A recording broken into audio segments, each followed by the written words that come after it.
turagushojeho dukurikiye kuri iyi chaîne dushimira amaze gukora subscribe dusaba nawe utarakora subscribe ugeze kuri chaîne ari ubwa mbere cyangwa usanzwe dukurikiye utarakora subscribe turagusaba ko wadutera inkunga gukora subscribe kugira ngo ushobore kubona ibiganiro byacu. Ikinyamakuru igihe.com cyanditse ko Isimbi Modo yahawe n'umugabo we imodoka yarenga miliyoni 80 z'amafaranga y'u Rwanda. Isimbi Vestine uzwi ku mbuga nkoranyambaga nka Isimbi Modo mu ruganda rw'abamurika imideri yahawe impano y'imodoka yo mu bwoko bwa Range Rover Velar n'umugabo we Shaul ukomoka muri Israel.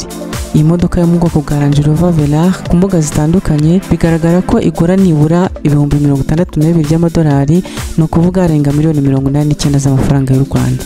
Isimbi mu mafoto yashyize ku mbuga nkoranyambaga yagaragaje ko yishimiye bidasanzwe imodoka yahawe kuko yari yarahoze ayifuza. Yagize ati nzi neza ko byose byawe ari ibyanjye, ariko ukanyura hejuru y'ibyo byose ugakora uko ushoboye ngo usubize ku maso akanyamuneza, ni umugisha udasanzwe. Arakomeza ati nari maze igihe cyose nifuza cyane iyi modoka ya Range Rover Velar kuva igihe cya mbere nayiboneye. Ntabwo mbyumva kubona ikintu cyahoze ari inzozi cyangwa ibyifuzo by'ahazaza wagihinduye ukuri. Urakoze, byankoze ku mutima cyane, atari ko wanguriye indi modoka gusa ahubwo bitewe n'uburyo wita ku bice byanjye byose by'ubuzima. Mu mwaka wa 2022 nabwo umugabo wa Isimbi yari yamuguriye imodoka yo mu bwoko bwa Range Rover Evoque. Icyo gihe yayiguze ku isabukuru y'amavuko y'uyu mugore uri mu bamaze kugira igikundiro mu myidagaduro yo mu Rwanda. Shaul na Isimbi Modo barushinze kwa 20 Gashyantare 2022 mu birori byabereye muri Kigali Convention Center.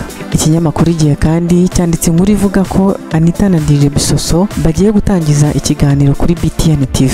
Nyuma y'umwaka batagaragara kuri televiziyo bakorana, Anita Pendo na DJ Bisoso bagiye kongera guhurira mu kiganiro kizajya gitambuka kuri BTN TV buri wa gatanu. Anita Pendo na DJ Bisoso bari basanzwe bamenyerewe mu biganiro bitandukanye bakoranaga kuri televiziyo y'u Rwanda, birimo icyitwa Friday Flight cyakunzwe bikomeye n'abatari bake. Uretse iki kiganiro, Anita Pendo na DJ Bisoso bakoranaga n'ibindi biganiro byiganjemo byo gususurutsa abantu hifashishijwe umuziki. Nyuma y'umwaka aba batagikorana bagiye gutangiza ikiganiro gishya kizajya gitambuka kuri televiziyo ya BTN TV nk'uko igihe dukesha iyi nkuru yabihamirijwe n'umuyobozi wayo Uwera Pacifique Ahmed yagize ati ikiganiro kiratangira vuba, hari ibyanyuma turi gushyira ku murongo, mu minsi iri imbere turaza kubamenyesha amakuru yose. Ku rundi ruhande, iki kiganiro ntabwo kizakuraho cyo Anita Pendo asanzwe akora kuri Kiss FM, dore ko icyo kuri BTN azajya kikora buri wa gatanu nubwo amakuru yose yacyo ataratangazwa.